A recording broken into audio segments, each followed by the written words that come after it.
Perfect માપ સાથે મોંમાં મૂકતા પીગળી જાય તેવી સોફ્ટ સુખડી બનાવવા માટે 1 કપ ઝીણો ઘઉંનો લોટ લીધો છે।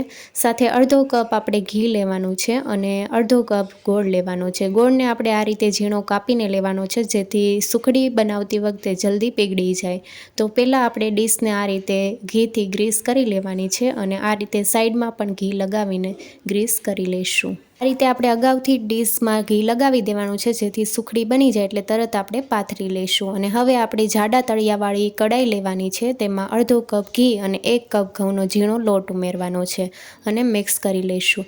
તો ગેસની ફ્લેમ મીડિયમ જ રાખવાની છે અને સતત આ રીતે ચલાવતા રહેવાનું છે। ઘી પીગળશે એટલે લોટમાં સરસ રીતે મિક્સ થઈ જશે। જો તમારે વધારે ઘી ઉમેરવું હોય તો તમે પોણો કપ જેટલું ઘી ઉમેરી શકો છો। મેં અહીંયા અડધો કપ ઘી ઉમેર્યું છે અને આ રીતે આપણે મિક્સ કરતું જવાનું છે। ગેસની ફ્લેમ મીડિયમ રાખવાની છે અને 5 થી 6 મિનિટ માટે સતત આ રીતે ચલાવતા રહેવાનું છે અને લોટને શેકવાનો છે। લોટમાંથી ઘી છૂટું પડે ત્યાં સુધી આપણે શેકવાનો છે। તો હજી આપણો લોટ શેકાણો નથી, તો હજી આપણે 2 થી 3 મિનિટ માટે શેકવાનો છે।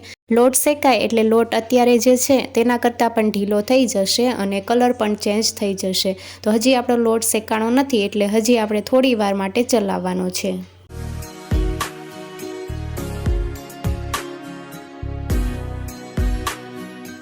સુખડી માટેનો લોટ સરસ એવો શેકાઈ ગયો છે અને પહેલાં કરતાં ઢીલો પણ થઈ ગયો છે।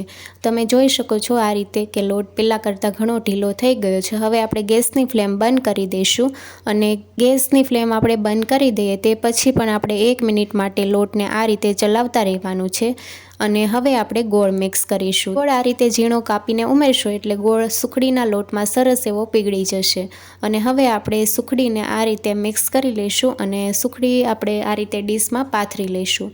તો તવીથાથી આપણે આ રીતે આખામાં પાથરી લઈશું અને હવે આપણે વાટકીના તળિયે ઘી લગાવી દઈશું અને આ રીતે પ્રેસ કરીને સુખડીને સરસ એવી ડીશમાં પાથરી લઈશું।